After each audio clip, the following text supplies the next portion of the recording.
Welcome to Hail Varsity Radio, the voice of Husker Nation. Insight, opinion, expertise, with the biggest and best names talking Nebraska across the state. Join the show on Twitter at Hail Varsity and at Schmidt_radio. Call in at 402-466-ESPN or 1-800-825-5865. Here's Chris Schmidt.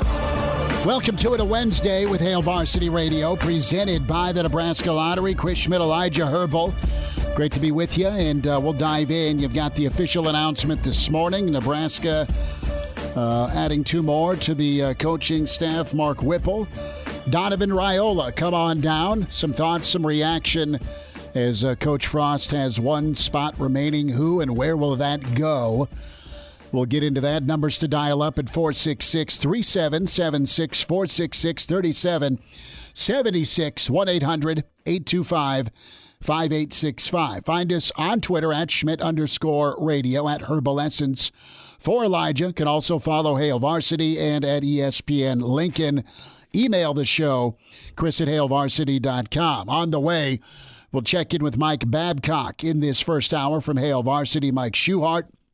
Shuey will join us in about 30 minutes. Andy Markowski, and then college football insider Brad Edwards will get his thoughts on Coach Whipple, as Brad has, a little bit of kind of the same region of the country as where Whipple's coached a lot of ball, the Northeast. So get Brad's take on what he remembers about Whipple, the college football playoff, and really just some of the Heisman thoughts, too. Kind of an afterthought weekend. Not that the Heisman's not awesome or important, but it's really been not a ton of buzz with the Heisman other than, hey, is another Bama guy going to win the Heisman this year? So we'll get into it. A lot to sift through with Nebraska basketball. We'll get there in a moment. Nebraska dismantled last night, 102-67.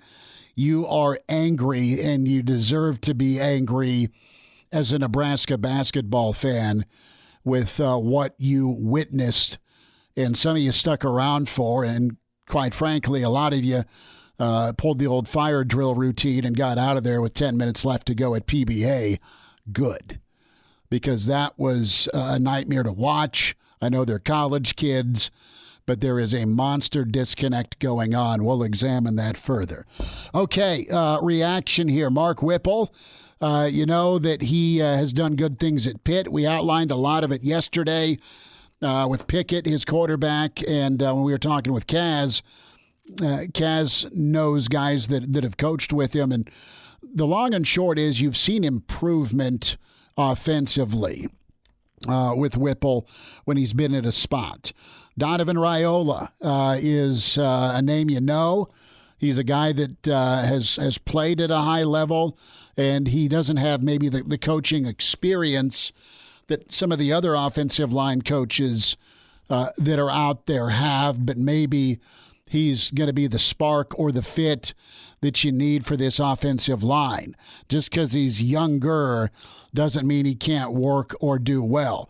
And as much turnover has gone on at Nebraska, I'm out on declaring 1,000% this is going to be incredible, this is perfect, this is wonderful. We will know a year from now how these hires went. We'll know a year from now, well, probably whether or not there's a new head coach or not.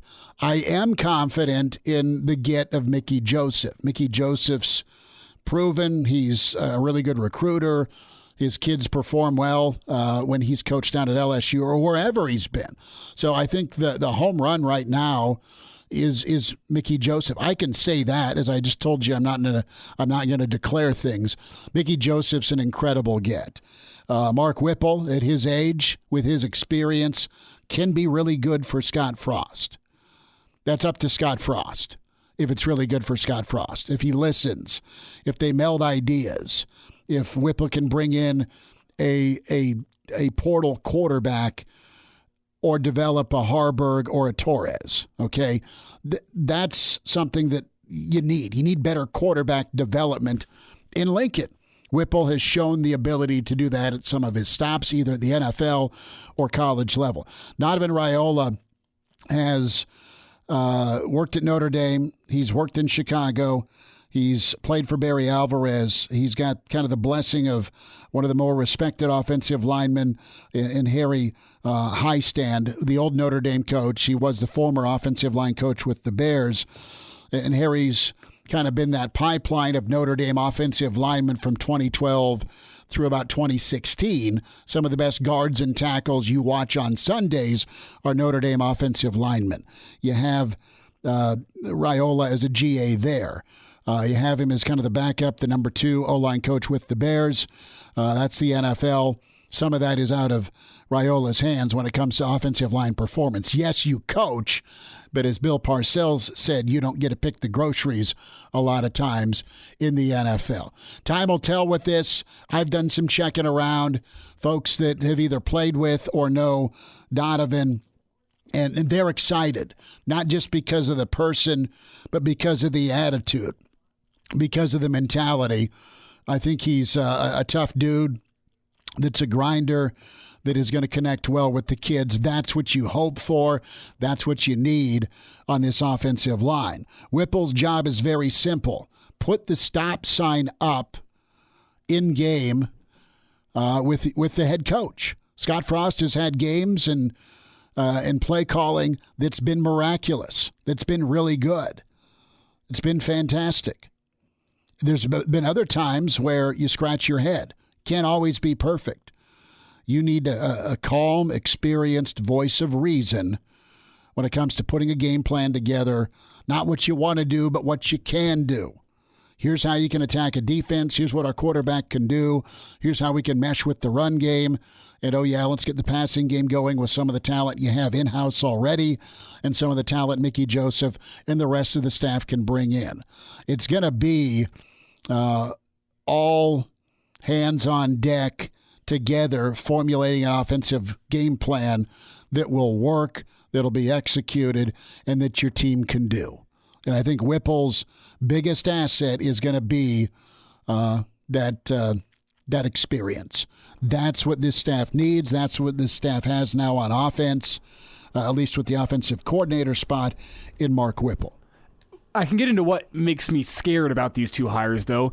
And one of those is whenever you look at Pitt's offenses over the past couple of years, they've effectively dismantled their former offense, which was a power run offense, and turned it into a new fun and gun type offense. And that's okay. That's what works in the ACC. But then I look at the Raiola hire, and with his experience at Notre Dame, how they sent guys into the league, they were steamrolling teams. That's what their offensive line was built on. It was built on the power run. So I wonder if those two philosophies are going to butt heads, and how much of this offense next year is going to be Whipple's offense, and how much of it is going to be Scott Frost's offense with the Whipple influence in the passing game. That's where my worry leads me after yesterday. However, I'm very encouraged by what Whipple did to the offense at Pitt, and it worked. At the end of the day, he improved the offense steadily year after year. He has a good red zone philosophy. They're one of the best red zone offenses in the country this year. And they're also one of the best teams in terms of points per play. They were efficient with how they scored points. So that's what gives me some hope. But I do still have a little bit of worry, specifically with what Whipple wants to do with the running game. Guess what? He had a quarterback that could go make plays and was mobile enough with his feet, accurate, and had time to throw the football in Pickett. And that's really the trick. You want to be a good offense, get a good quarterback. Have a good quarterback. You want to be a good offense, have an offensive line that can protect your quarterback, or you can run the football. Be able to do what you want. Be able to run the football on 3rd and 4, 3rd and 3, or 3rd and 2 against an Iowa or against Wisconsin. That's going to be it for Nebraska. Is you want to compete in the West, you're going to run the football. You're going to have to outrush or be even rushing the football against Minnesota, against Iowa, and against Wisconsin. End of discussion. So you may want to pass first. You may be more prone to being 50-50 or inching up 55-45, whatever the ratio is. You need to be able to run the football. And that means finding a back and finding an offensive line and then emphasizing it and doing it. I think Whipple's going to be, I know his history is throwing the football, but I think overall it's just going to be a sound take on here's the game plan that I think can work, and I can run the offense. Let me take over. Scott, go be the CEO dude now. And if there's trust there, then there you go. Nebraska on the portal hunt with Zach Gibson. He's visiting this weekend. Portal quarterback from Akron. Miles Brennan is seeing Bill Bush and Mickey Joseph down in Baton Rouge. I think the Journal-Star reported that. So you get a guy like Miles Brennan, who's not had a bad career. He's just not been Joe Burrow down at LSU. You get a guy that can throw the football and take care of the football and isn't a statue. There you go. My biggest question mark / intrigue is what can a guy like Whipple do with Harburg and Torres and maybe future quarterbacks? Because here's the other thing with Nebraska. They have shifted style and body type in the quarterback room.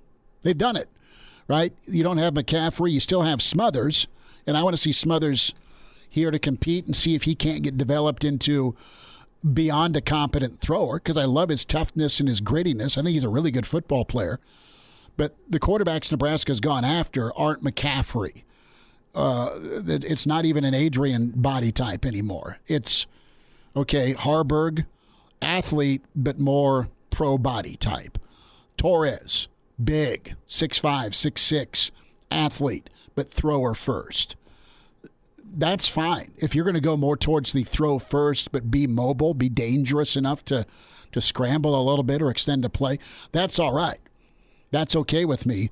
And to me, Whipple's going to be a nice fit with that. Time will tell. The other thing here is, did you settle or did you get who you wanted? And quite honestly, where Nebraska's at, with where Scott Frost is at, it's probably somewhere in the middle. There's other offensive coordinator names you heard.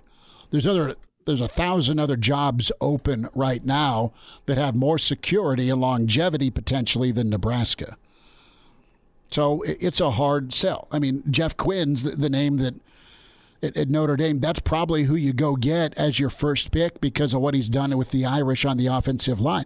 Jeff Quinn probably doesn't want to go look at a one-year deal. And I'm not saying that's end-all, be-all. Who knows, right? Mickey Joseph's got a 3-year deal. But right now, who you can get and who may fit, it maybe made sense to go get Donovan. But you did take the time to interview Quinn because he's really talented and he's done it. He's a guy in his 60s. But you got a nice mix of old and young, right? You've got a young guy in Donovan. You got an older, experienced coach in Whipple. Now the question here is, what is that final spot filled with? Is it Ron Brown as running backs coach? Is it Bill Bush as special teams coordinator? Do you shift? Because you have one spot left, and you've got some other names out there. And you have one spot left and 2 positions to fill, special teams and running back.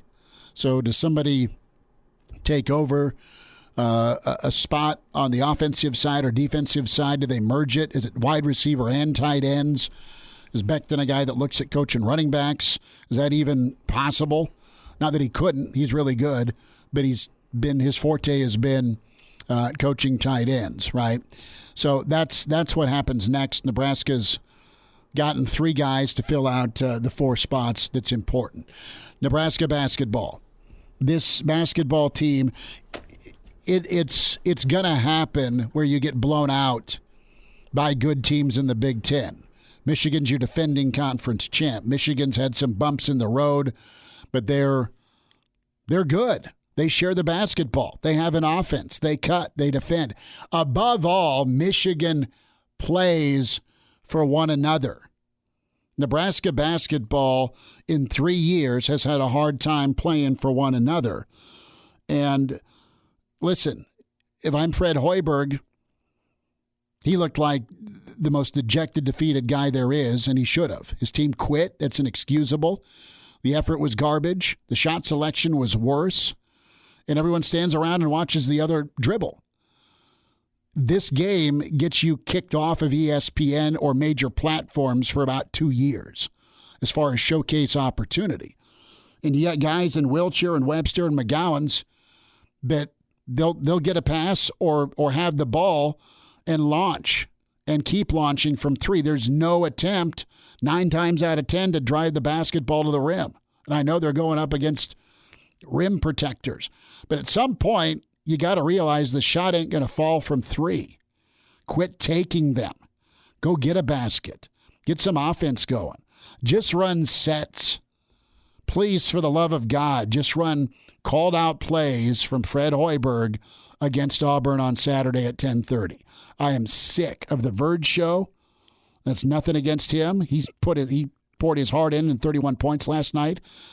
And sometimes his decision-making ain't great. But he didn't lose the game last night. No, he didn't lose the game last night, Elijah. You had other guys, Kisei. Dude, I don't need this step back over a 7-footer. Go watch. You have the Please. speed advantage on him. You have to. Drive and dish. You have a selfish team. You've got a Hollywood team. You've got a soft team. And they showed it. Because guess what? They've quit once. They did last night. And you're only 10 games in. You quit once, real easy to quit again. Fred's got a mess on his hands. I hope they play hard for him on Saturday. Mike Babcock next.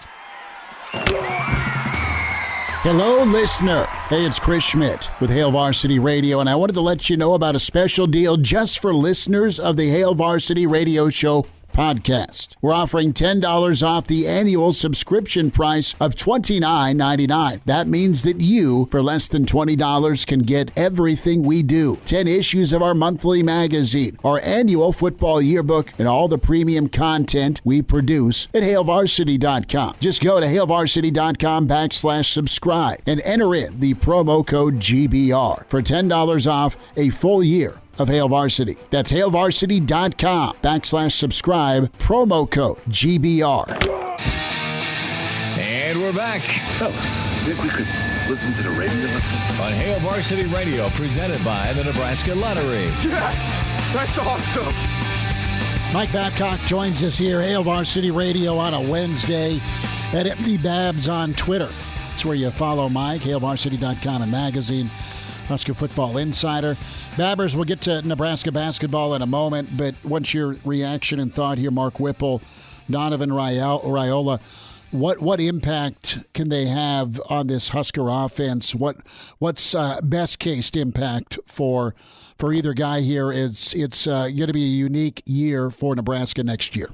Yeah, it definitely is, Smitty, and I think that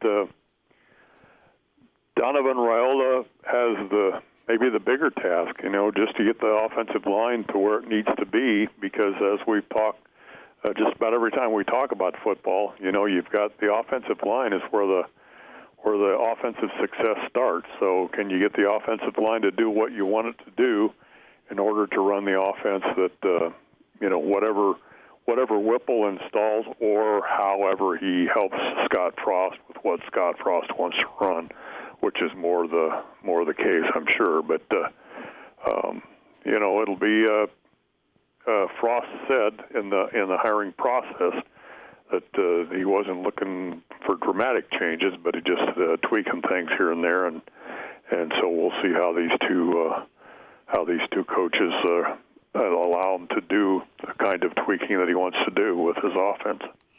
Mike, you have what you have on the offensive line. You're figuring out quarterback, and the offense has some Saturdays put up some great drives, some big plays.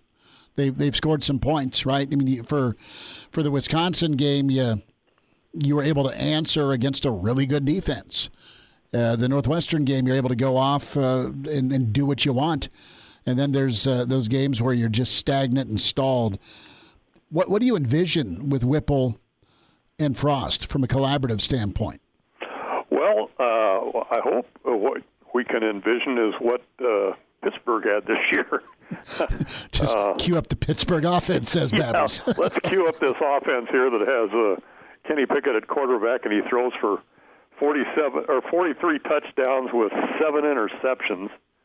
and over 4,300 yards, and he's got a receiver that catches almost 1,593 catches for Addison, 93 catches for almost 1,500 yards and 17 touchdowns, and he had three running backs.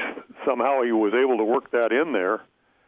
They combined for over 1,600 yards rushing, and each of those guys averaged at least 5 yards a carry, and I think they scored 16 touchdowns between them. So there's a pretty good, even though you hear so much about Pickett and his Heisman Trophy run, but they had other pieces to the puzzle, and obviously they had a good offensive line to protect him. When you throw 43 touchdown passes and only 7 interceptions, you're getting good protection, I think. Mike, if you had to put money down today, if you had to guess, who do you think will be calling plays for the Husker offense next year? Will it be Frost or will it be Whipple? I think that it will be Whipple. I think that Scott had learned from his experiences here the first couple seasons that it's too difficult. There are too many responsibilities that the head coach has. Tom Osborne was his own offensive coordinator, called the plays for 25 seasons. That was unique. Frank Solich tried to do it, didn't work out. I just think that there's too much responsibility for a head coach to be that specific when there are too many things that need to be taken care of at this point. Maybe it'll get to the point where things are being taken care of and he can put his focus on that. But I think right now that would be my guess, is that he's bringing in Whipple, and that's going to be part of the responsibility, because he said that was one of the things that he wanted to do. Mike, what'd you make of the search and the opportunity? How tough a sell do you think it was for Coach Frost to fill out his staff? Well, my sense was that it was probably not very easy because of all the changes that are happening in college football, for one thing, and for the situation as it stands at Nebraska. There's probably no guarantee after next year if you don't get things turned around. Now, you can be optimistic, which I prefer to be, and feel like they can get some things turned around next season because they were so close this season. I think that that's an indication that hey, maybe the things are going to fall the other way. And you bring in some new faces. I'm sad to see the 4 guys go that went, but you got to move forward here, and so let's see what these guys can bring in to get your team to the next level, take the next step, I guess. I mean, they don't have to win 10 games and be in the playoffs next year. I just get to a bowl game. Maybe go 7-5 or something like that. Just show some progress that it's going in the right way, and I think you can be satisfied. Mike, how do you juggle the one spot that's left with 2 positions of need, running back coach and special teams coordinator? Well, I'm still of a mind that they don't need one coach solely devoted to special teams. I think that's got to be a dual responsibility somewhere. So can you bring in a running backs coach who also can work with special teams? Do you have somebody on staff? Scott Frost said some good things about Mike Dawson and his handling of special teams at some point, but we saw the problems that special teams have had. And you really have to emphasize that, but I don't think that you have to have one coach that's solely responsible for special teams. I think it's clear what special teams have to do, and I think you can do that without having one person to be responsible for it. Nebraska's just never really been in that situation where there's been a special teams coach solely. I think Mike Riley had it for 2 seasons, Reed, and we would see Bruce Reed leaving the practice field after the first part of practice. It was devoted to special teams, headed up to his office. I don't know to call recruits or what the deal was, but I think you have to have, in order to maximize your coaching staff, I think you have to have special teams be part of something else. Ideally, you get Coach Brown as the running backs coach. You keep Bush on as your analyst, and between Mickey and Ron and Dawson, maybe you attack it that way with more of an emphasis on better players or high-level guys on special teams, and you go get two kickers, a punter and a kicker that are nails. I mean, you go emphasize the position. Yeah, specialist is important, and you're right. Yeah, and Mickey Joseph has had some experience with working with special teams, and so you team up. I'd like to see Ron Brown as the running backs coach. I don't know what the plan is there, but and I don't know what his thought is on returning to coaching full time. But I would certainly like to see him be the running backs coach and let them have special teams divided among a couple of the coaches. Mike Babcock with us, a couple more minutes. Hail Varsity Radio. We turn our attention to basketball. Babbers, did you watch or did you go last night? I watched. I didn't go. It reminded me of the Bob Devaney story when he was getting off the train. When he was at Wyoming, he was getting off the train. They came back from Denver, I think, and he got off the train and he bumped into a lady and he said, "Excuse me, ma'am, I meant no offense." And she said, "Yes, and your defense stinks too." That's what I saw last night. Maybe less so on the defensive end, but the offense it just looked like there was no offensive system. I mean, it was just players were standing around. You've talked about it. You know that Verge is a very talented player. I don't dispute that, but he's got to come down and get the ball moving around, and especially if you're going to rely as much on the three-point shot as Nebraska does, I think you've got to pass the ball around. You saw what Michigan did. They passed the ball around the perimeter, and when they did take three-point shots, those were, for the most part, those were open three-point shots, and they had some success. And Nebraska just seemed like three-point shots just come up. You know, somebody gets the ball other than Verge, and they shoot a three-point shot. It was very disappointing, and I hope that's not reflective of what this team is going to be this season. Mike, watching last night, you said it really well. The organization was bad offensively, and I've seen better offensive organization down at the rec center. It feels like watching that basketball team last night.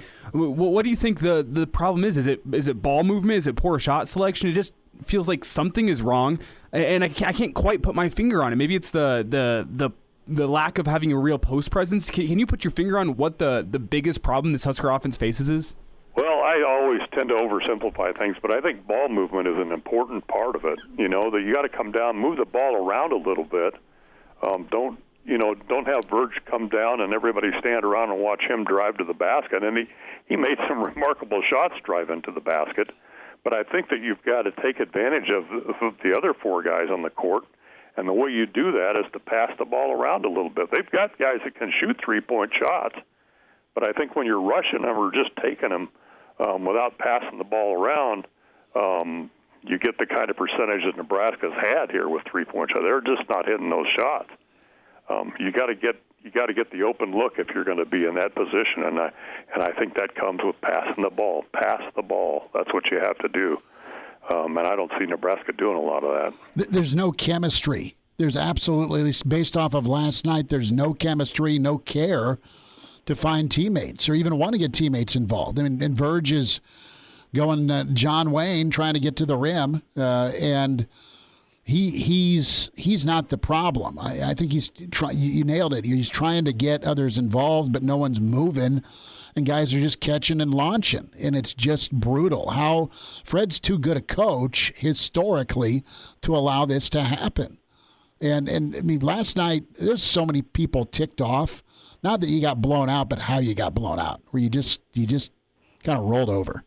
Yeah, and Fred has got to be frustrated, really frustrated with what he sees out there, because I think he's tried to get these guys to do these things, and once in a while you'll see it happen, and then they just fall back into the same pattern that we're talking about. And and then when you get behind the way they did,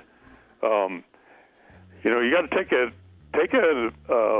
follow the example of the football team.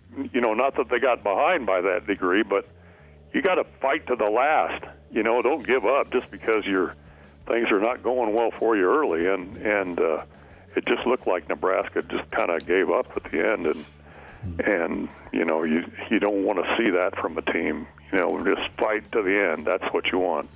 Mike, we'll check in next week. Thanks for the time today, bud. Hey, thanks for having me, guys. Hello, listener. This is Brandon Vogel, managing editor of Hail Varsity, and I wanted to let you know about a special deal just for listeners of the Hail Varsity Radio Show podcast.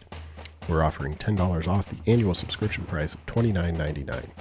That means that you, for less than $20, get everything we produce, 10 issues of our monthly magazine, our annual football yearbook, and all of the premium content we produce at hailvarsity.com.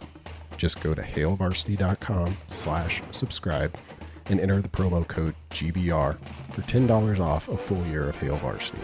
That's hailvarsity.com/subscribe, promo code GBR. And now, back to Hail Varsity Radio.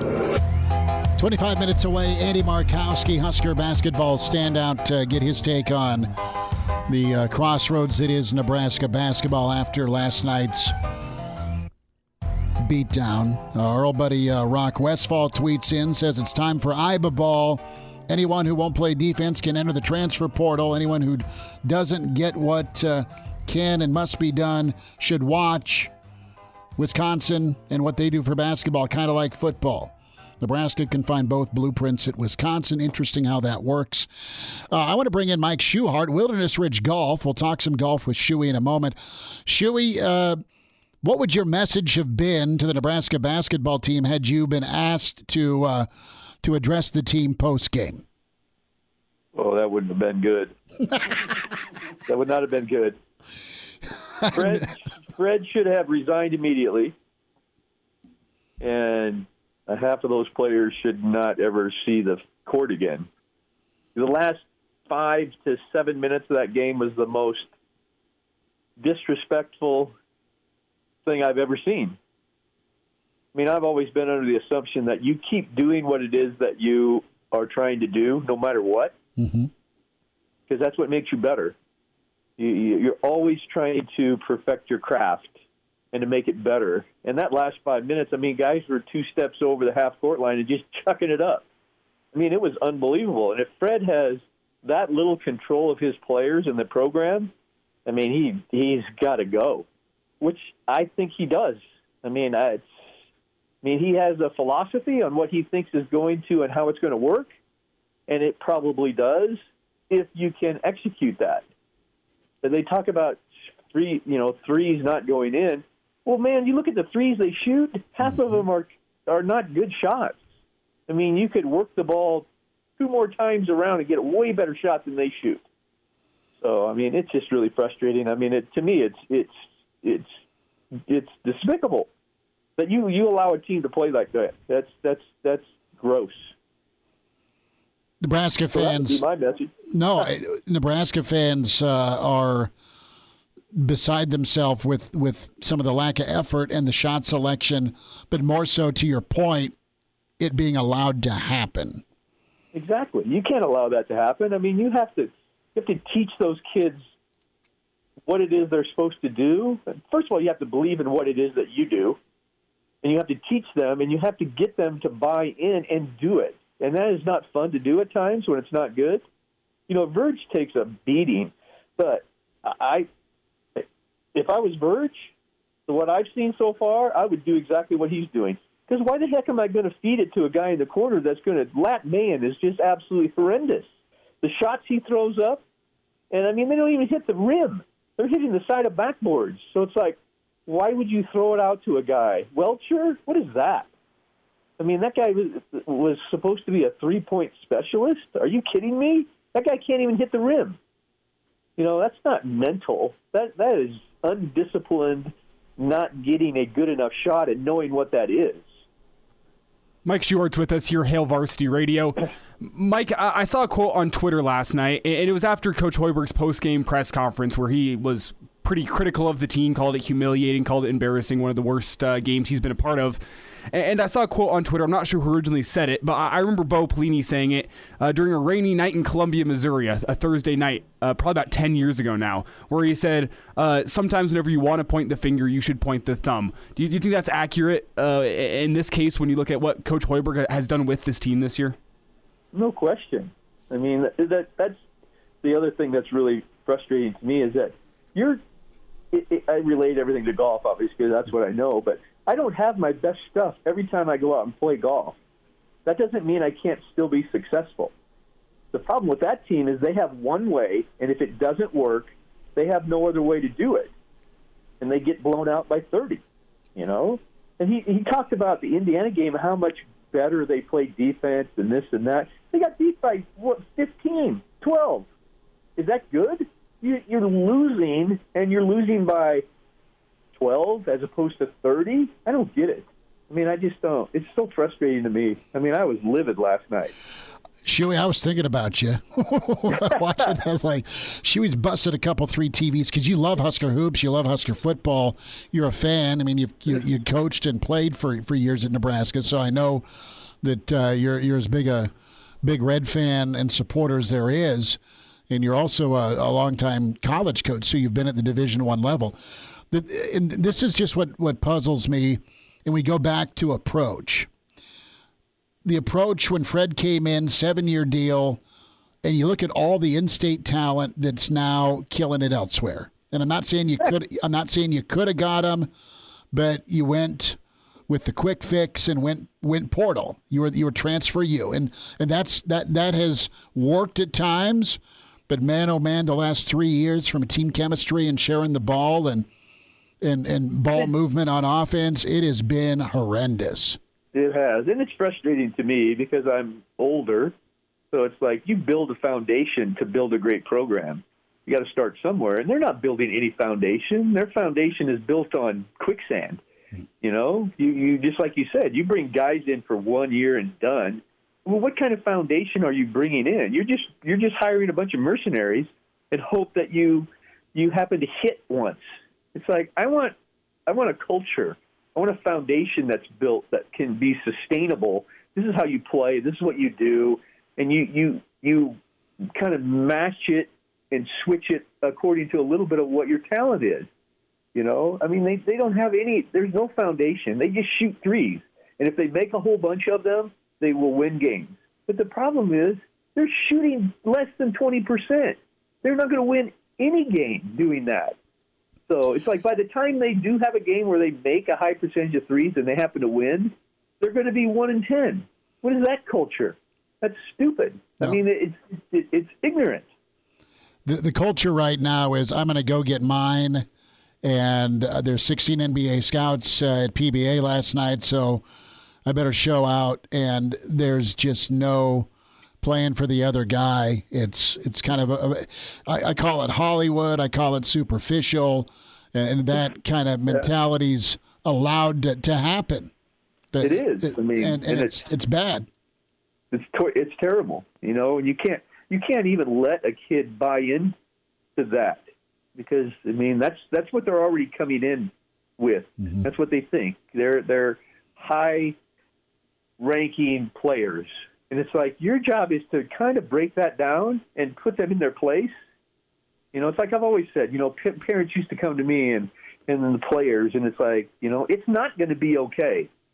But if you do this, it will be okay. Mm-hmm.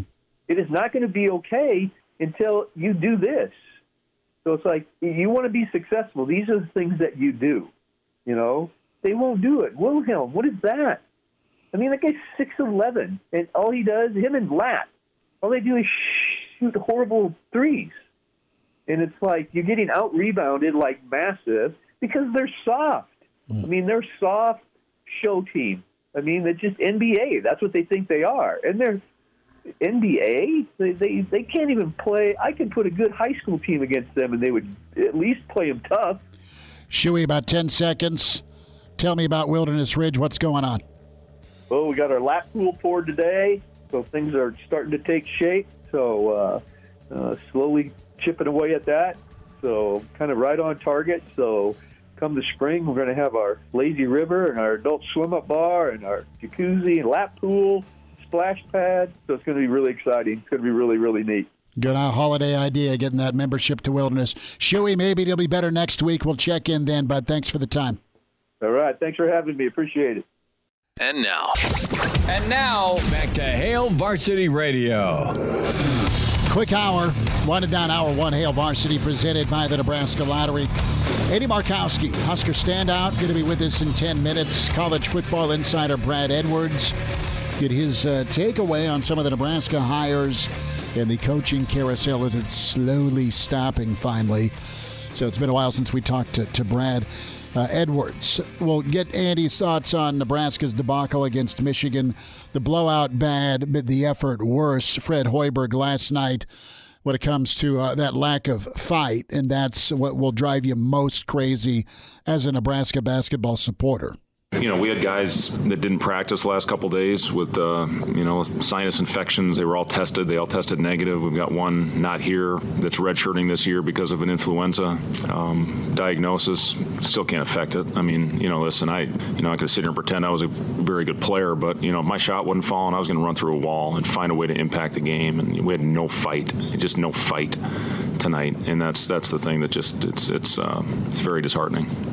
So you've got today and tomorrow before you get ready for Auburn to try and fix this, to try and get some buy-in, to try and play for one another. But, yeah, you're at a breaking point already. Let's go to the phones real quick. just like buyer beware. Should we let him or not? Yeah? All right. Okay, let's get John on the horn. We going to grab him? John, go ahead. Thanks for hanging on.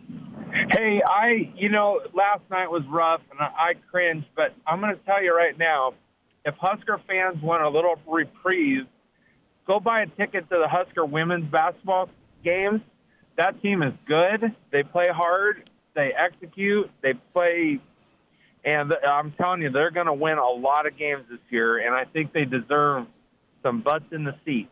So they are talented. They play for one another. They're unselfish. I mean, they're kind of a 180 right now. They are. Yeah, if you look at their points, almost every one of their buckets are being assisted. They're just fun to watch. And after a football season like we had and a start to the men's basketball, it's fun to cheer for a winner. It is, John. And you got Coach Williams doing big-time things. And, of course, Husker volleyball rocking and rolling. And Will Bolt and his crew going to be ready to take the diamond in February. So that's the upside. We'll see if basketball can get off the mat here. Thanks for the phone call, bud. Appreciate it. No, Husker women are incredibly talented. Big-time win for them at Minnesota. We'll talk a little Husker women with Eddie Markowski as well here next segment with Alexis doing really nice things as a freshman on the team. Yeah, a little nervy after that first quarter against Minnesota, too. They jumped out big, and then Minnesota kept on fighting back. But what do winners do? They win. That's what the Husker basketball team did the other night, is they got to win against Minnesota even whenever they were trying to let it slip between their fingers. With Fred, and listen, he's a guy that is respected around college. He's respected around the NBA. So Fred is a dude and Fred is a coach are high level, but you're just the players aren't doing their part. And I know they're not the adults. He's the head coach. But you had to have the mother of all come to Jesuses today. I hope that happened for these guys at practice, where they're just going to be better teammates and understand time and space, when to take a shot. Pardon the interruption, but I'd like to save you some money. Hey, it's Chris Schmidt with Hail Varsity, and I wanted to offer listeners of this podcast $10 off the price of an annual subscription. That means that you, for less than $20, can get everything we produce. 10 issues of our monthly magazine, our annual football yearbook, and all the premium content we produce at HailVarsity.com. Just go to HailVarsity.com/subscribe and enter in the promo code GBR for $10 off a full year of Hail Varsity. That's HailVarsity.com/ YouTube.com/subscribe, promo code GBR. Welcome to Hail Varsity Radio, the voice of Husker Nation. Insight, opinion, expertise, with the biggest and best names talking Nebraska across the state. Join the show on Twitter at Hail Varsity and at Schmidt_radio. Call in at 402-466-ESPN or 1-800-825-5865. Here's Chris Schmidt. Welcome to it. It's Hour 2, Hail Varsity Radio, presented by the Nebraska Lottery. Let's welcome in Husker basketball standout Andy Markowski with us. Andy, thanks for the time. Know it's a busy time of year for you when it comes to coaching and watching the Husker women and following Nebraska men's basketball. One word from you as a former Husker basketball standout to describe last night's loss. Disaster? Is that too strong? No, not at all. We have our old buddy Mike Schuchart at Wilderness, who's a big basketball fan, just went off. I mean, and you probably saw it on social media. Did you go last night or did you just watch on TV? Yeah, fortunately for me, I was at Pius basketball practice, so I was able to watch when I kind of went back into practice. It was 13-13, kind of came back in right before halftime, and then, caught bits and pieces of the second half. So didn't watch the whole thing, but certainly understand the storyline and had a chance to look at the stat sheet. And, and that's cumulative off of some things that have been going on, already this season. So, you can kind of deduct what happened and the why, but just extremely disappointing. Andy, is it too late, or is there still time for Nebraska basketball, for Coach Hoiberg, for this team to turn it around? Yeah, I mean, there's a lot of season left, but there's really nothing that I've seen from this group. An identity, a culture, something that, they can fix that would allow them, to be competitive over a 20-game, difficult conference slate. So, is there time? Yes. But there's really nothing that I would point to as a coach and say, if we could just shore up, this and this, we have a chance to win games. I mean, they're, certainly losing McGowan's, did not help them. They only had so much toughness and maturity and leadership. That getting him back could help, but I don't know if he can get back soon enough to right the ship. I mean, the schedule doesn't get easier. And it's not making shots. I mean, everybody's pointing the finger at, their shooting. I mean, they got rebounded by 16. They had 6 assists. I mean, where do you start? They give up a, record number of 3-point made shots to every team they play. There's really no area that you can point to say, hey, if we just spend a little time here, this could help us win a couple games. I just don't see what Fred can do to fix it outside of getting McGowan's back, which, stabilizes a position defensively and offensively. Andy Markowski's with us, Hail Varsity Radio, talking Nebraska basketball. Are you surprised it went this way? And for the last 3 years, the roster has been transfers. It's been kind of a collection of guys looking for a new, fresh start. And it's been kind of the same story. There's been kind of a lightning rod player on the roster. And I look at Verge, and I think Verge has changed for the better. I don't know that he's getting a lot of help. And I know he scored what he scored last night, and he took 20 shots, but I don't think he's not ever perfect, but I think he's been way better. No one else around him's moving. There's no flow. There's no system. And it's tough because I know that's not mayor ball. I mean, when I look at Fred's offenses, Andy, when he's won, he's had guys sharing the ball and guys are in position to make shots.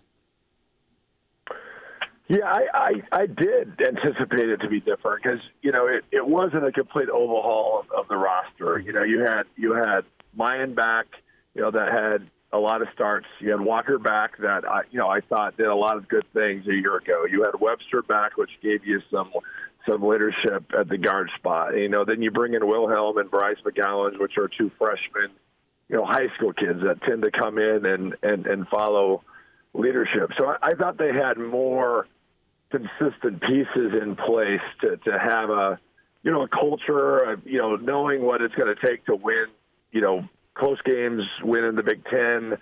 And this group, just doesn't seem to understand or play with an urgency to do any of that. Now, I don't think Verge, the ball is being put in Verge's hands to make plays by design. But to your point, I used to go back and watch Fred at Iowa State because some of the concepts that he ran, and he ran a ton of set plays with a lot of screening and just intuitive different things offensively. And he appears lost to me in terms of what he's trying to do, the volume of offense that they have in. They're a terrible conversion defensive team, but I point the fingers on, you have a shooter in each corner, and then you run a high screen and roll with Walker that usually runs to the rim after the roll, and then you have Verge that penetrates and usually either makes out or falls down. So you have four people that are on the baseline and one person transitioning back, and you can't. Whatever you do offensively, you've got to be able to transition back and build a defense and take easy baskets away and run teams off the three-point line. And, every game we have, 10 players will fall down driving to the basket because they're shooting some off-balance shot, which just puts our defense in a more compromised spot. So I was a Fred believer. I thought, man, if he can't win here, I don't know who can, but there's been nothing that I've seen this year that tells me that this group can figure it out, or if they can figure it out moving forward. Because you're only 2 games in the conference, and you're talking about a team quitting. I mean that's scary. I mean there's 18 more conference games, and you're gonna have to go on the road to some difficult places. So. I think Coach Hoiberg fired a shell, right? I mean, you can fire at your team only so much before they tune you out. If they don't respond to that and have a coach publicly humiliate you in terms of your effort, this team's not going to turn the corner.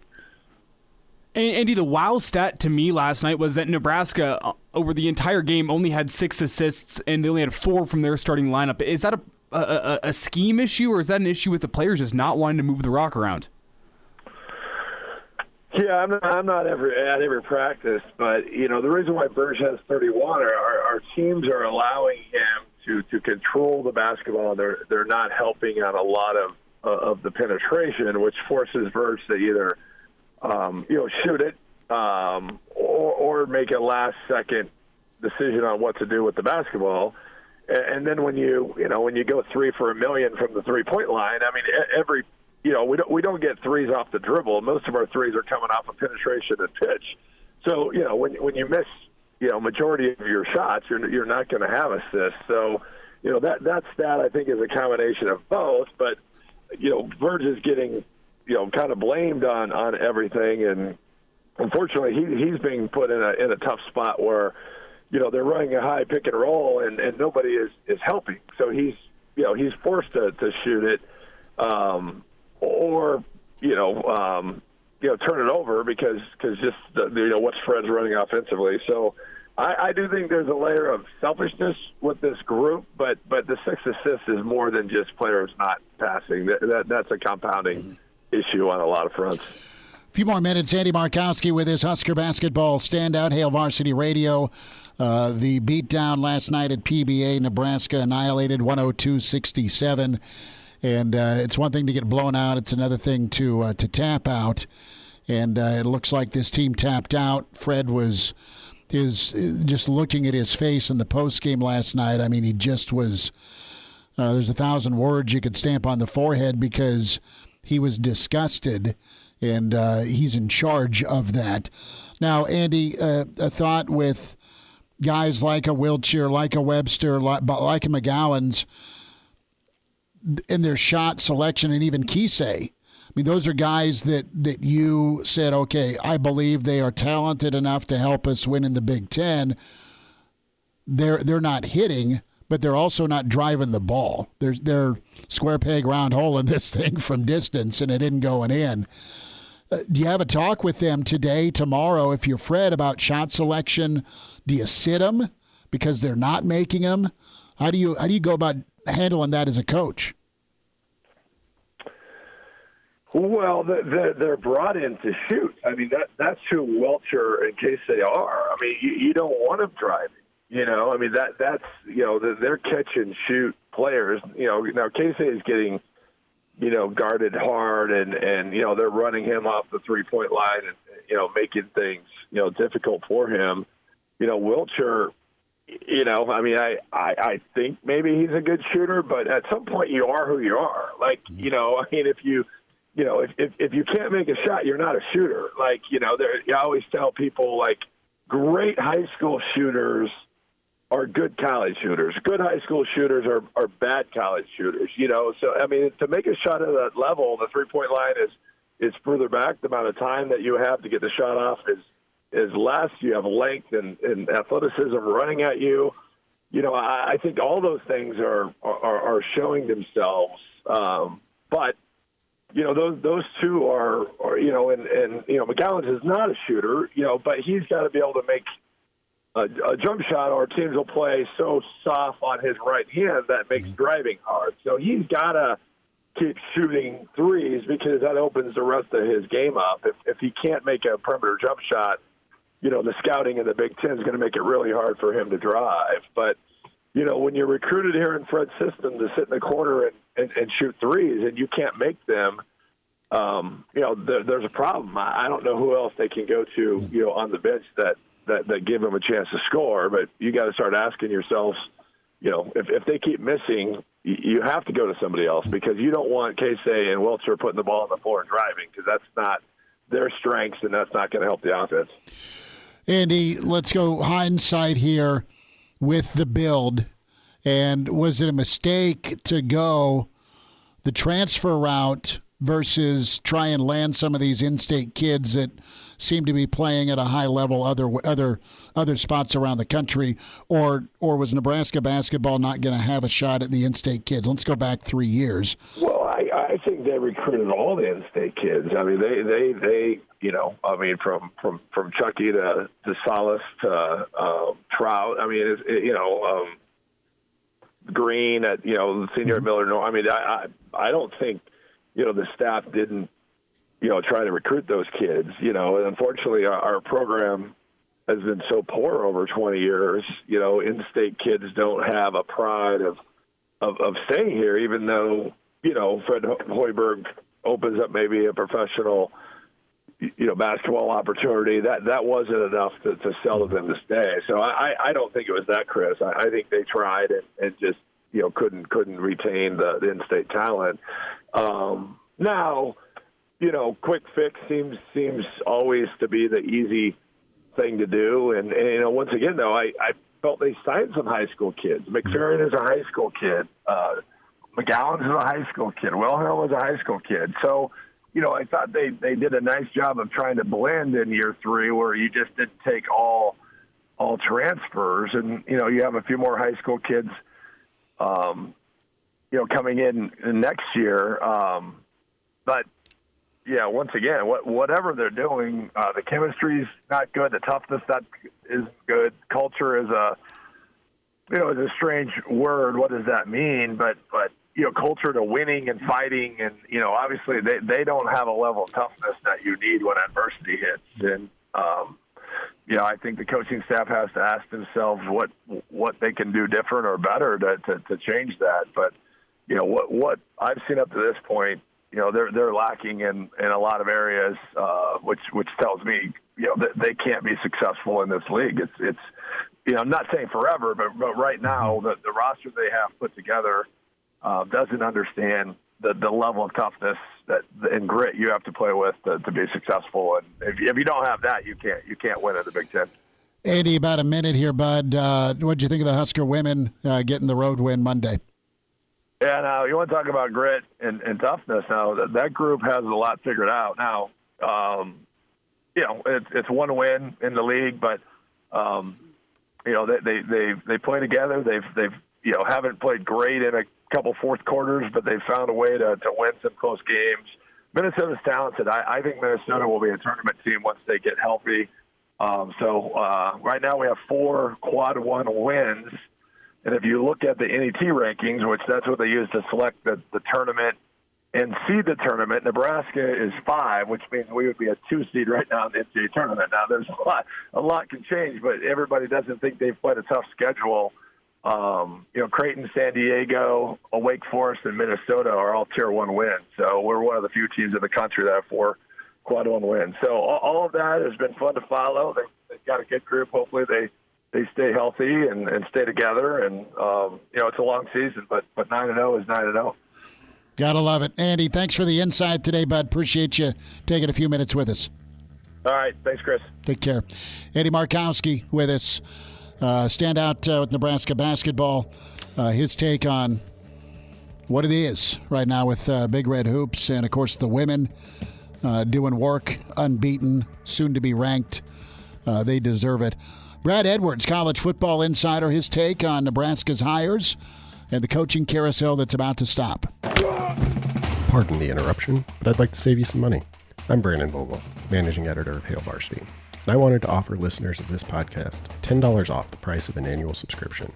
That means that you, for less than $20, can get everything we produce, 10 issues of our monthly magazine, our annual football yearbook, and all the premium content we produce at hailvarsity.com.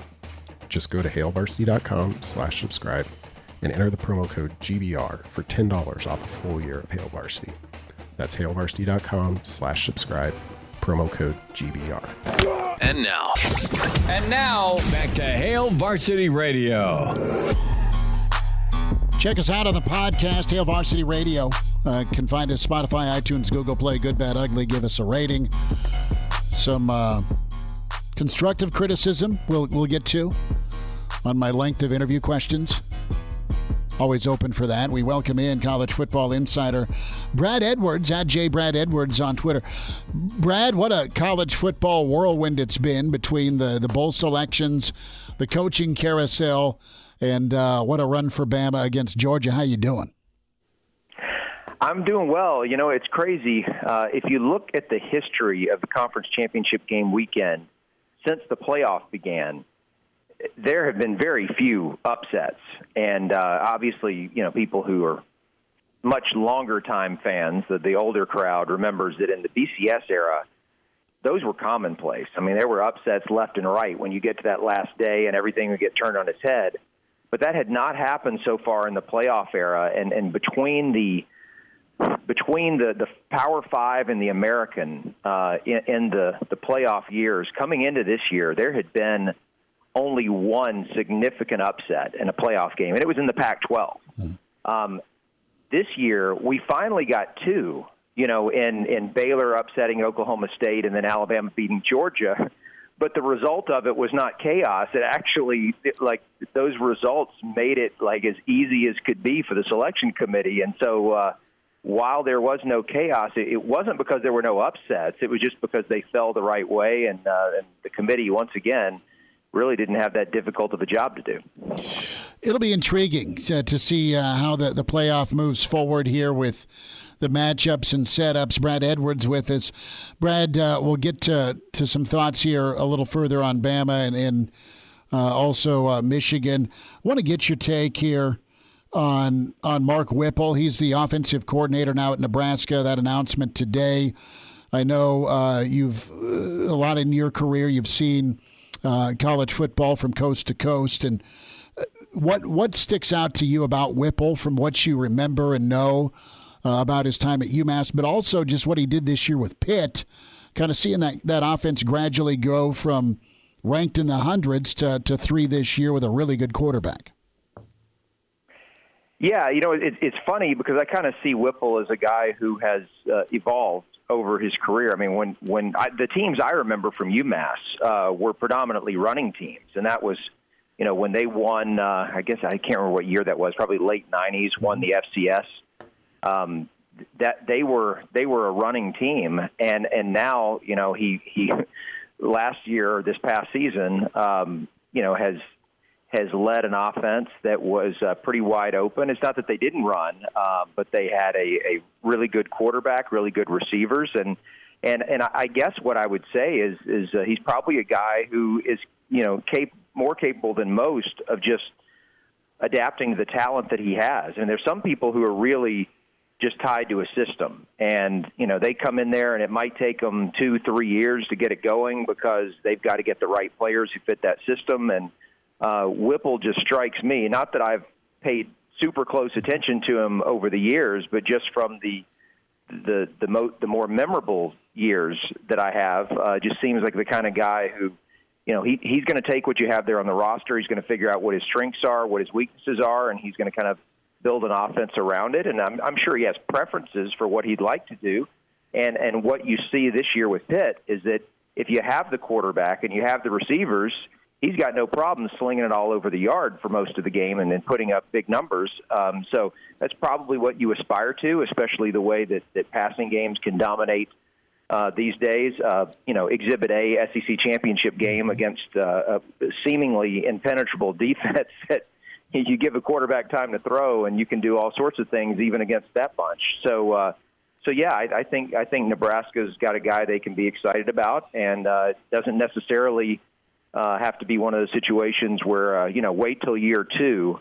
I'm not saying they'll be, lights out year one, but I don't think it's one of those deals where, you've got to get all your players in there before you can really make things go.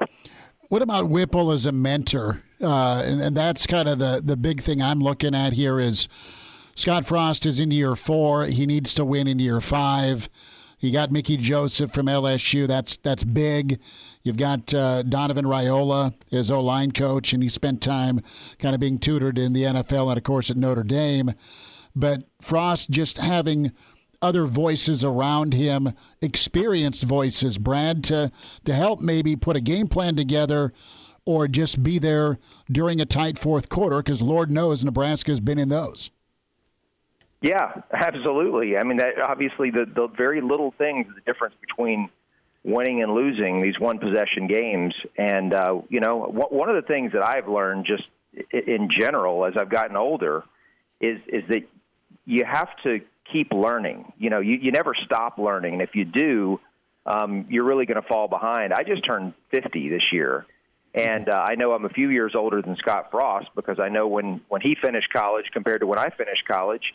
And, I consider myself to still be relatively young. I know, within the grand scheme of college football head coaches, especially in the Power 5, he's still a relatively young guy. So, plenty for him to learn and grow.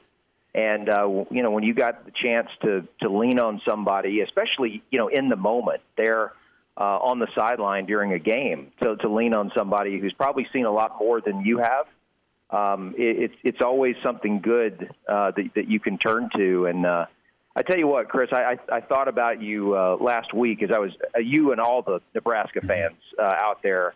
I was posting something on social media talking about how Alabama fans were very frustrated with their team, and the reason they were frustrated is because they were playing close games. Now, they went 4-1 in the one-possession games this year. And that was enough to get them, to the SEC championship game and now into the playoff. But they're not used to even playing close games, and that was why they were getting frustrated. And I was thinking to myself, how much would Nebraska give to be 4-1 in one-possession games in a season? And maybe the law of averages is going to work out, and they'll have one of those soon. But it was I know you've probably talked about it ad nauseum, but just from where I sit, man, just week after week, can these guys catch a break? And as we've talked about, like you look at it and who a lot of those games have been against, and they're not that far away. And maybe, just having just the right guys on the staff could make that little bit of difference. Yeah, and Brad, whenever you look at all those one-score games combined with just the craziness of the coaching carousel this year, I know it's been a few months since we last talked. Did you think now in hindsight it was a smart move for Nebraska to keep Scott Frost for one more year? Yeah, I mean, I do, and I understand why a lot of people would have said, hey, look, with this type of record this far in, like, you just got to cut bait. But I can certainly understand how Trev Alberts could look at it and see progress. See a team that, like I just said, is not that far off from being at the top 25 level. And so obviously some changes need to be made, and they've made some changes. And, I think we'll learn really soon whether Scott Frost is the guy. Another year or two will probably tell us all we need to know. But it's not like it was a program that was just completely falling apart and you had no answers for anything. So yeah, I mean, I guess the question would be, who do you think you would have gone after? And would the people that would have been at the top of your list, if you're Nebraska, have been more interested in Nebraska than some of the many other blue blood jobs that came open? Programs that might seem to be a little bit closer to winning a national title than Nebraska is at the moment. So I do think in hindsight it was the right decision to keep Frost, not just because he wasn't as far off as people thought, or at least I don't think he's as far off as people think, but also because you always have to go that next step and say, okay, who are we going to replace him with? And if there's not an obvious guy that you can get, sometimes it's best to just stay put.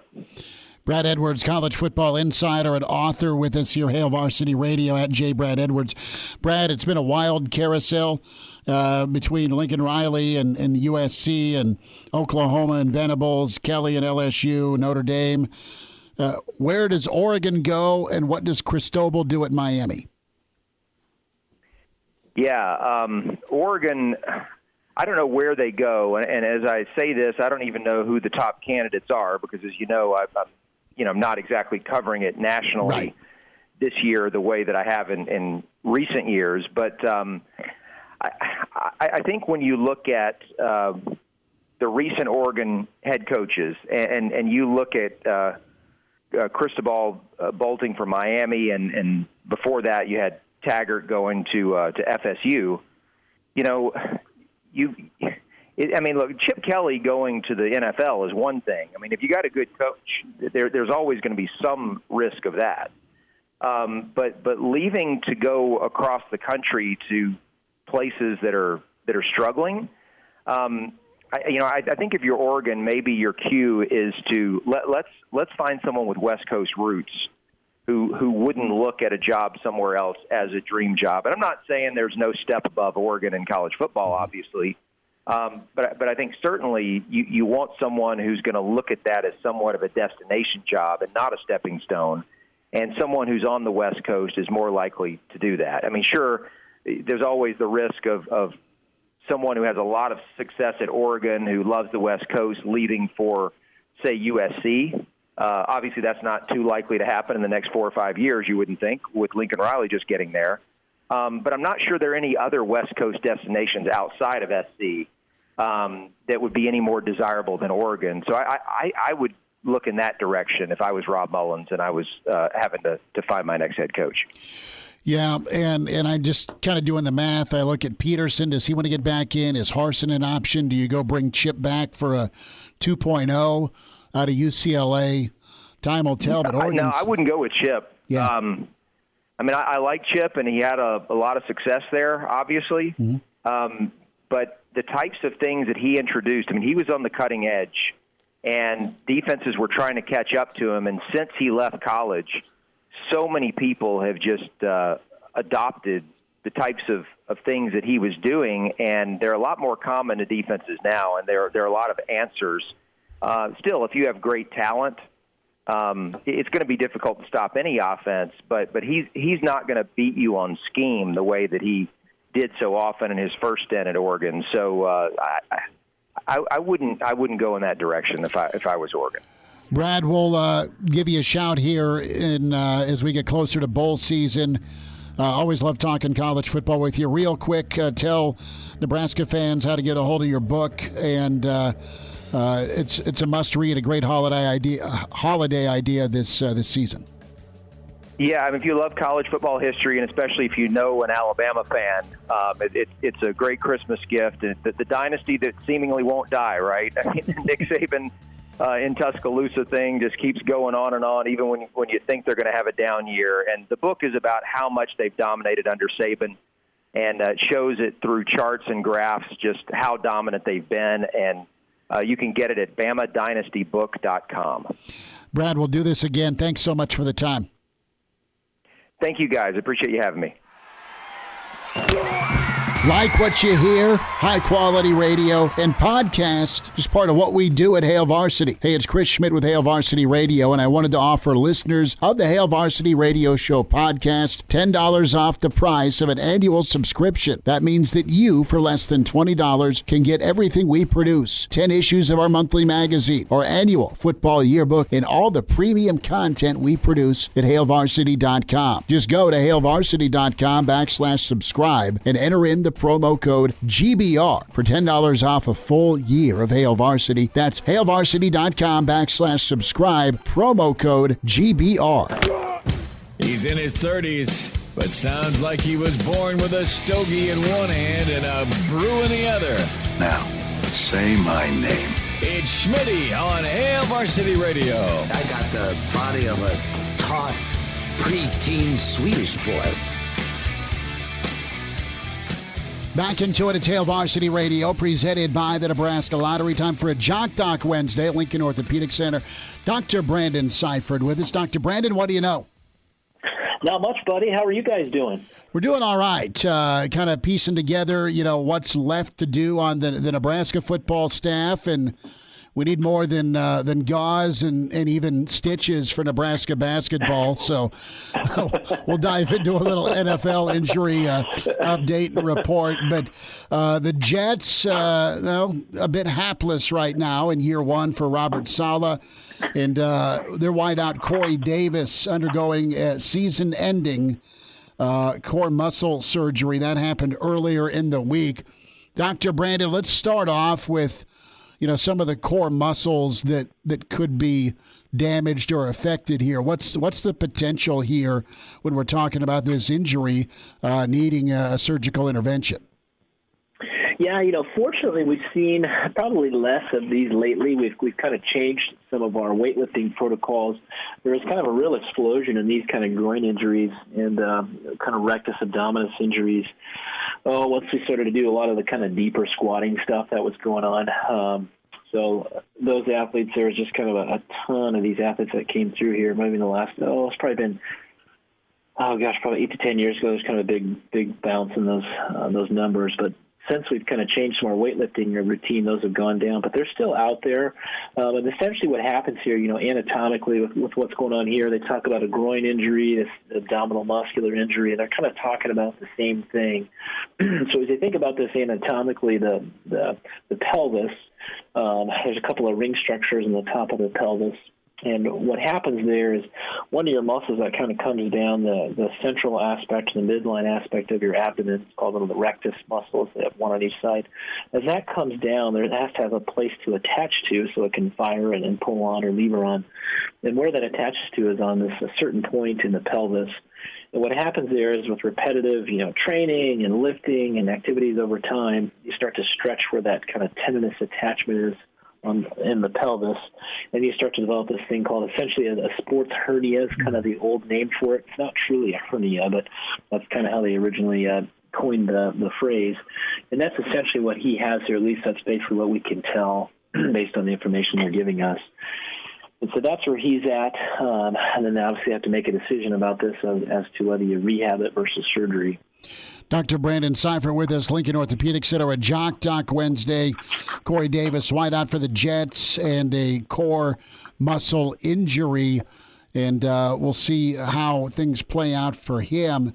It's something that sounds pretty invasive. It sounds pretty painful, Dr. Brandon. Is this something that a guy can play through, but if you choose to do it, you're just going to kind of make it worse? Yeah, definitely kind of different or varying grades of this, and so your ability to play through this, it's possible for sure, and I think a lot of athletes do. This is the injury that feels like you just kind of have some groin soreness, maybe some hip flexor, soreness, kind of these kind of chronic nagging, kind of groin injuries you hear about, feeling like maybe my hip's tight. Those are some classic things that we'll hear from athletes that probably have been dealing with these for a long time, and I would say probably the vast majority of athletes, especially non-NFL level, have probably dealt with this in one way or another, have just, played through it. Once you start to get up to that level, and we're more aware of it now, too, just in general, more of these are being diagnosed just from that perspective. But again, I wouldn't say there's, more surgery being performed on these than what was going on at least 8 to 10 years ago. But having to make that determination, it really boils down to, going through a non-operative program. That's what the majority of athletes will do before you ever kind of make that leap to surgery. It's going through an extensive rehab program, changing the way you're doing your weightlifting and kind of your off-season cross-training workouts, and those kind of things can be super successful in terms of getting yourself back without surgery. And obviously, if those things fail, and in this situation, you got to talk about going in there and fixing it with surgery. Dr. Brandon, let's talk about the surgery and then the rehab and the recovery versus the re-injury. Once this is fixed, once the sports hernia is taken care of, what's the recovery time, and then how quickly can an athlete get back into their normal regimen? Yeah, I've seen some of these be as quick as 3 to 4 months of getting back. I'm sure they'll take their time with him. Plus, in the NFL, they've got plenty of time for next year to get ready. There's some specific docs that deal with this. A lot of these surgeries being done more by general surgeons who do more kind of in the abdomen, do more kind of hernia surgeries, even though this isn't truly a hernia surgery. But there's some real specialized folks that are doing this. Probably the most famous gentleman is out in kind of the Pittsburgh area that kind of coined or started kind of the new process for fixing knees, and it's kind of branched out from there. But then you look at recovery, about 3 or 4 months most likely.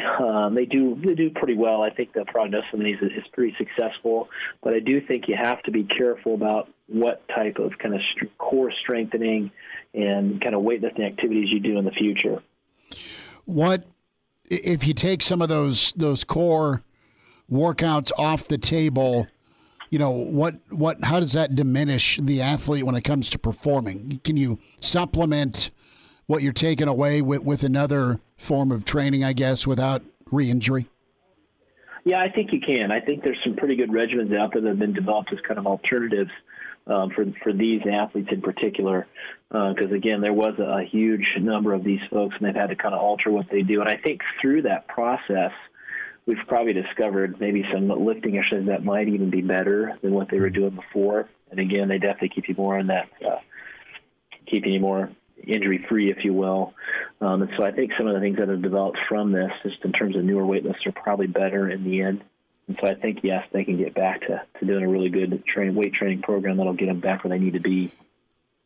Dr. Brandon Seifert's with us, Lincoln Orthopedic Center, a Jock Doc Wednesday. Corey Davis, our topic, Jets wide receiver, his core injury. And Dr. Brandon, just the last quick thought here when it comes to re-injury. Once you have a problem area in the core, is it possible that it reoccurs, or is it likely to be one of these things that gets fixed and goes away?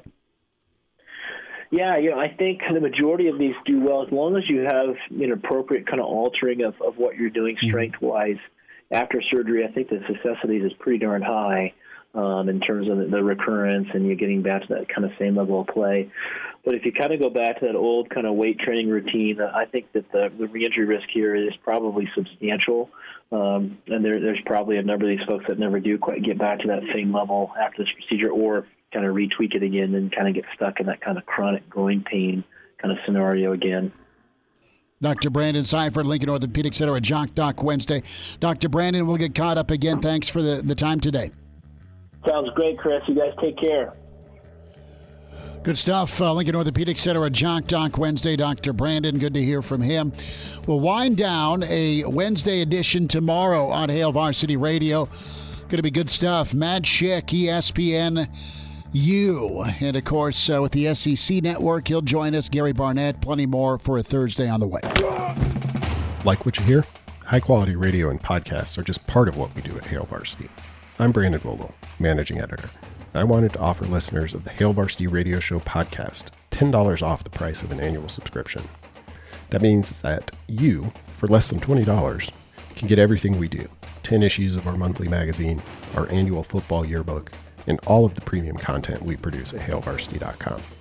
Just go to hailvarsity.com/subscribe and enter the promo code GBR for $10 off a full year of Hail Varsity. That's hailvarsity.com/subscribe, promo code GBR. Miss us? Come here, brother. Give me a hug. Bring it in for the real thing. We're on call for you. Catch the podcast at hailvarsity.com, the ESPN Lincoln app, or download them on iTunes. Saddle up, partner. Back to Hail Varsity Radio. One final time on a Wednesday, Hail Varsity, presented by the Nebraska Lottery. Good, bad, or ugly, rate the podcast, Hail Varsity Radio, Spotify, iTunes, Google Play. You can also log on Hurrdat.com and check out the entire arsenal of Hail Varsity podcast. Aaron Sorensen, Brandon Vogel, Derek Peterson, Greg Smith, Jacob Padilla, and your friend Schick and Nick. And, of course, Schick will be with us tomorrow. Gary Barnett with us tomorrow. Brandon Vogel will get Searles back on here in a week. He is pheasant hunting up in South Dakota. Reminder to buckle up. Game preparation and repetition predict success in winning. Drivers and vehicle passengers who always use their seatbelts will increase their survival chances if a crash should happen. Remember to always buckle up. A message from the Nebraska Department of Highway Safety Office. So some NFL tomorrow night. Things get rolling. Pittsburgh, Minnesota. That should be intriguing. I want to get up to U.S. Bank and see a game up there. Not a big Vikings fan. The venue looks really cool. Baltimore's at Cleveland. Vegas, KC's always a pretty fun game. Friend Will Compton got signed by Vegas, so that's good stuff for him. Your game of the weekend might be, or a game of the week might be Arizona, L.A., Rams, Cards. It's not It's Monday night. Lions, Broncos isn't your game of the week? Are you going? That? No, definitely not. Could probably find you some seats. See, I'll probably for cheap too. I wanted to get some seats to Arrowhead for Sunday night, but the problem was I was looking at it before it got flexed to Sunday Night Football, and then as soon as it got flexed to Sunday Night Football, it was immediately out of my price range. I went, that's not worth it anymore. No, I get you. Buffalo goes to Tampa. See how the Bills bounce back after getting shellacked. Who are the Patriots playing this weekend? I think New England's got a bye. It's good for them after all those passing attempts they had on Monday night. I'm sure Mac Jones' arms need some rest. Got to ice the arm. Trying to figure out dinner tonight, man. Do we do air fryer for a third straight night, or is it let's go get a beer and a burger somewhere? Trying to talk Junior into. He is all entrenched in biology. He actually is good at the subject and likes it. So. And he's a freshman, too, so he's taken the higher level science course already? He is. Good for him. I did, too. I'm sure you didn't, but... No, I didn't. He got his brains from his mama, for sure. So you're trying to convince him to go get a beer and a burger with you? Well, he's like, can you pick something up? That's code for let's drop several $100s on the McDonald's drive-thru. Several hundred? Oh, he is. The price of chicken nuggets is out of control. Got to get the McDonald's app. Well, there's all the steals on there. Well, the thing, what are you doing if you're going to McDonald's? I guess they don't really have a dollar menu anymore, but what are you doing if you're not going to McDonald's to either get the dollar menu or the McRib? Dude, you feel so much better about yourself if you have 2 sacks worth of $1 or 2 for $3 items. Well, you could feed yourself from McDonald's for like $5 for a whole day. Oh, easily. It's unreal. So I kind of shot that down. So I don't know if I'm going to talk him into going somewhere or just air frying it.